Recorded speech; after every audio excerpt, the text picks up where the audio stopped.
Good morning, Alex and friends. I'm Grace. Today is Saturday, May 10th, 2025, and you're listening to Alex's News.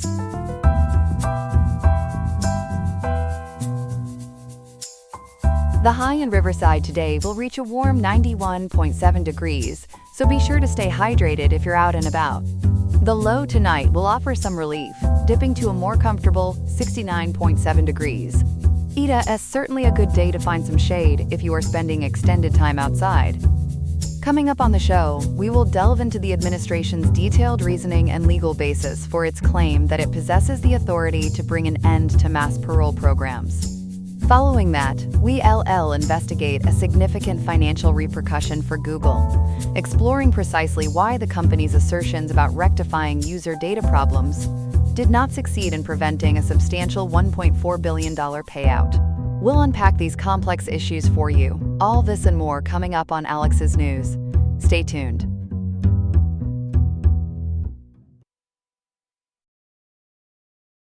We begin this morning with a developing story that has significant implications for immigration policy and hundreds of thousands of lives. The Trump administration is now taking its case to the U.S. Supreme Court, seeking to terminate a major humanitarian parole program. For more on this, we're joined by our justice correspondent, Ethan. Ethan, this is a pretty big move. It absolutely is, Grace. We're talking about a program that, as government figures indicate, currently benefits over 500,000 immigrants from Cuba, Haiti, Nicaragua, and Venezuela, collectively known as the CHNV countries. The administration has filed an emergency appeal with the Supreme Court. Their goal is to overturn a ruling from mid-April of this year. And what exactly did that April ruling say? That ruling came from U.S. District Court Judge Indira Talwani. According to court documents from Case 125 CV 10495 IT, Judge Talwani essentially put a stop to the Department of Homeland Security's plans to end this CHNV humanitarian parole program ahead of schedule. She also prevented them from revoking the work authorizations tied to that parole. So she threw a wrench in the administration's plans. What was her reasoning? Judge Talwani stated that the government's justification for ending the program was, and I quote directly from her ruling, quote, based on an incorrect reading of the law, end quote. She argued that terminating the program wholesale would unlawfully compel these immigrants to choose between returning to potentially perilous conditions in their home countries or risking their legal status, potential arrest, detention, and their future immigration prospects here in the United States. It's a real catch-22. She even certified the case as a class action, meaning it represents all individuals in that situation. So the administration is now appealing this to the highest court in the land. What's their argument, Ethan? Who is making this case? Representing the Trump administration is Solicitor General John Sauer. He's arguing to the Supreme Court that Judge Talwani's order, as he put it in the appeal brief, improperly interferes with the Department of Homeland Security's authority and, quote, usurped the executive branch's control of foreign policy and immigration, end quote. It's quite a strong claim, suggesting a judicial overreach. That sounds like a fundamental challenge to the separation of powers. Can you break down what improper interference means in this context? Essentially, Grace, the administration believes the Immigration and Nationality Act, or INA, grants the Homeland Security Secretary broad discretion when it comes to parole decisions, including termination. The Solicitor General contends the District Court, Judge Talwani's court, didn't even have the jurisdiction to make such a ruling. He specifically argued that forcing DHS to make individualized, case-by-case decisions on parole termination, rather than allowing a blanket programmatic shutdown, steps on the executive branch's toes, especially since these immigration matters are deeply intertwined with foreign policy concerning these CHNV countries. The administration has been clear, as reported by outlets like The Washington Post, that it wants to dismantle these Biden-era policies that facilitated these extended stays. You mentioned a blanket programmatic shutdown. Is there a key legal distinction the administration is trying to make here? Yes, and it's quite a nuanced legal point, Grace.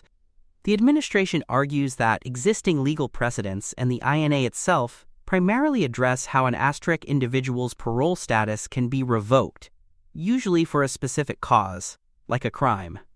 Those situations emphasize procedural protections and individual assessments. However, the administration is asserting that these precedents don't explicitly limit the executive's power to terminate an entire large-scale, discretionary parole-tiable program like this one. So they believe they have the authority to end the whole initiative in one go, without those individual reviews. It's a bit like saying they can discontinue a product line, even if they have to handle individual warranty claims differently. That's a critical distinction. What are immigrant advocates saying in response to this Supreme Court appeal? They must be quite concerned. They are, and many have called the administration's move unprecedented. Their counter-arguments, as we've seen in statements from groups like the American Civil Liberties Union, will likely echo Judge Talwani's reasoning. They'll emphasize the significant hardship a mass termination would inflict on these individuals and families. They argue that such a mass termination without individual consideration isn't supported by the INA, and that Judge Talwani's ruling correctly protected the rights of people who are legally present in the U.S. under this parole. Furthermore, they contend that ending the program undermines the very humanitarian purpose for which parole is granted.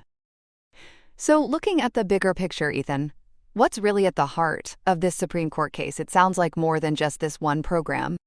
Indeed, Grace, this appeal is part of the Trump administration's broader efforts to tighten immigration policies across the board, a stance they've consistently signaled.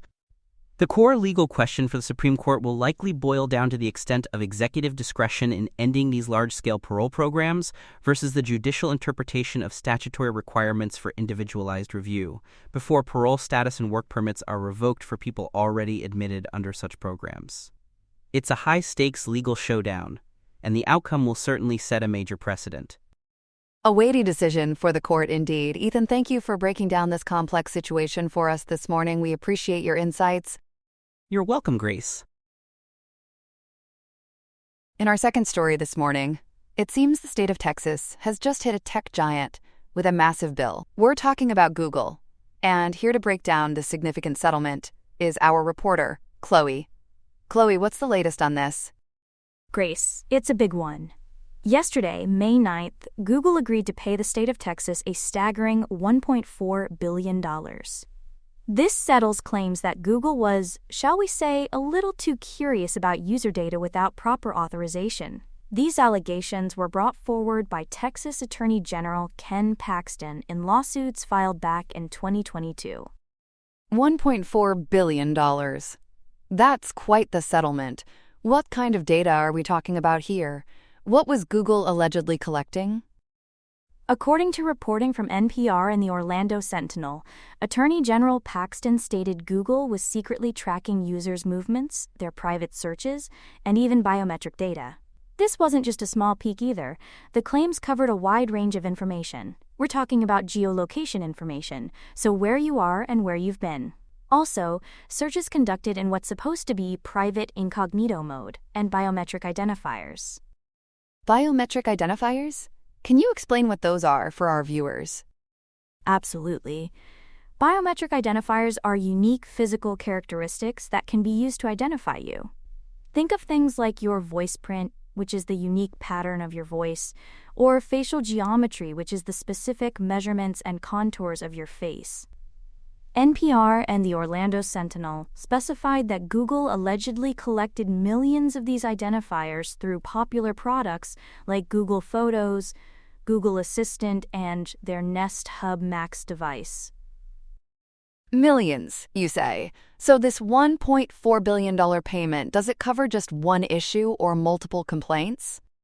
CNBC reported that this hefty sum actually settles allegations across two separate lawsuits. Both accused Google of violating the data privacy rights of Texas residents by unlawfully tracking and collecting their private data. The specific allegations mentioned by CNBC include issues with the Chrome browser's incognito setting, how disclosures were handled for location history on the Google Maps app, and those biometric claims connected to Google Photos. So, what is Google saying in response to all this? Have they admitted they were in the wrong? Not exactly. Google spokesman Jose Castaneda, as cited by both CNBC and NPR, stated that the company does not admit any wrongdoing or liability. He emphasized that the settlement resolves, in his words, quote, old claims, end quote, related to product policies that Google had, quote, already changed, end quote. Because of this, Google isn't required to make any new product changes or mandated disclosures as part of this agreement. Castaneda also noted that all policy changes connected to these allegations were previously announced or implemented. For instance, Perplexity API highlighted that Google had already implemented some privacy adjustments, like storing Maps timeline data locally on users' devices rather than on Google's servers. Already changed policies. That's an interesting angle. So if these policies were supposedly fixed before the lawsuits in 2022, why such a massive payout now? It seems like a lot of digital dollars for something that was already addressed. That's the billion-dollar question, isn't it? Perplexity API explored why these alleged pre-existing changes might not have prevented the violations. There are a few potential reasons. There could have been a gap between when a policy was announced and when it was fully put into practice. There might have been issues with internal compliance and enforcement within Google. It's also possible that data collection continued despite policy changes until the legal action really intensified. Or, perhaps the revised policies, even if implemented, were not deemed legally sufficient for obtaining proper user consent, especially under laws like Texas Capture or Use of Biometric Identifier Act, often called CUBA. This isn't the first time Texas has gone after a tech giant for a large sum, is it? How does this settlement compare? You're right, Grace. According to NPR, this $1.4 billion figure represents the largest settlement amount won by any single state from Google, specifically for data privacy violations. And Texas has been quite active. NPR recalled that Texas previously reached a $700 million settlement with Google in December 2023 concerning Android App Store competition. Furthermore, NPR, CNBC, and the Orlando Sentinel all drew parallels to a $1.4 billion settlement Attorney General Paxton secured from Meta, Facebook's parent company. That was over the unauthorized use of biometric data from Facebook and Instagram users, and CNBC dated that Meta settlement to July 2024, so less than a year ago. It sounds like Google has had a few of these costly lessons in data privacy recently. Indeed. The Perplexity API summary contextualized this Texas settlement by noting that Google had previously paid $391 million to a group of 40 states back in November 2022 for similar infractions. So there's certainly a pattern of regulatory scrutiny over their data privacy practices. So, to sum it up, Google says the issues are old news and policies are updated, but they're still paying a historic amount. What's the key takeaway for consumers here? Well, Google maintains that the settlement resolves these, quote, old claims, end quote, based on policies they've already updated, which means no new product changes are mandated by this specific agreement. However, as Perplexity API notes, detailed, publicly available evidence demonstrating that these, quote, already changed policies, end quote, effectively halted the specific data collection practices before the lawsuits or the settlement became a factor, isn't explicitly provided by Google beyond their statements. The settlement itself, by resolving historical claims without new operational mandates, does lend some credence from Google's perspective that the problematic practices had been addressed. Ultimately, this $1.4 billion settlement underscores the ongoing and intense regulatory scrutiny faced by major technology companies concerning both their data privacy practices and antitrust concerns. It's a clear signal that states are serious about protecting consumer data. A very clear signal indeed. Chloe, thank you for that comprehensive report and for making sense of all those details for us. You're welcome, Grace. Here are some other headlines. Tensions between Pakistan and India have reached a critical point. On May 6th or 7th, 2025, India conducted missile strikes under Operation Sindoor, targeting what it described as terrorist infrastructure in Pakistan, including locations like Bahawalpur and Muridke, aiming at groups such as Jaish-e-Mohammed and Lashkar-e-Taiba. India employed Rafale aircraft with Scalp missiles and AASM hammer bombs, alongside BrahMos cruise missiles, and Indo-Israeli Sky Striker loitering munitions, reportedly without its aircraft entering Pakistani airspace. Pakistan claimed to have shot down several Indian aircraft in response, including Rafales and a MiG-29, a claim India denies. Subsequently, Pakistan launched its own military operations using JF-17 Thunderjets to target Indian military installations such as Pathankot and Udhampur, causing significant damage. Pakistan also asserts it has disrupted Indian military communications and jammed satellite signals. Despite these intense military exchanges, there are hints of potential de-escalation, with both nations under international pressure and diplomatic channels reportedly being explored. Meanwhile, the Soviet-era spacecraft Cosmos 482, which has been stuck in orbit for 53 years after a failed 1972 mission to Venus, was expected to re-enter Earth's atmosphere between May 9th and 10th. Predictions place the re-entry around the early morning hours of May 10th. The half-ton spacecraft could land anywhere between latitude 52 degrees north and 52 degrees south, a vast area covering much of the populated world. However, experts emphasized that the likelihood of the debris causing harm is extremely low, with the event being closely monitored by space agencies. In domestic news, Columbia University has taken significant disciplinary action following a pro-Palestinian protest earlier this week. Around 80 protesters forced their way into Butler Library, occupying a reading room and renaming it the Basil El-Araj Popular University. They called for the university to divest from Israel, among other demands. In response, over 65 students have been placed on interim suspension, and 33 other individuals, including alumni, have been barred from campus. Most protesters were arrested and faced charges of trespassing, with some possibly facing disorderly conduct charges. 2 officers were reportedly injured during the demonstration. In New Jersey, Newark Mayor Ras Baraka was arrested on May 10th at the Delaney Hall Immigration Detention Center. Mayor Baraka was visiting the facility as part of a congressional delegation, which included Representatives Bonnie Watson-Coleman, LaMonica McIver, and Robert Menendez Jr., to conduct an oversight tour. He was arrested by federal Homeland Security agents and charged with trespassing, with U.S. Attorney Alina Habba stating he ignored warnings to leave. Mayor Baraka, who denies receiving such warnings, was released without bond and stated he did nothing wrong. The facility had been controversial since its recent reopening to house ICE detainees. And in political developments, Georgia Republican U.S. Representative Marjorie Taylor Greene announced on May 9th or 10th that she will not challenge incumbent Democratic Senator Jon Ossoff in the 2026 Georgia Senate race. Greene cited frustration with the Senate as an institution and the Republican Party establishment, stating, quote, "Nothing changes." Her decision, which ends considerable speculation, came after Georgia Governor Brian Kemp also declared he would not run, leaving the Republican nomination field more open.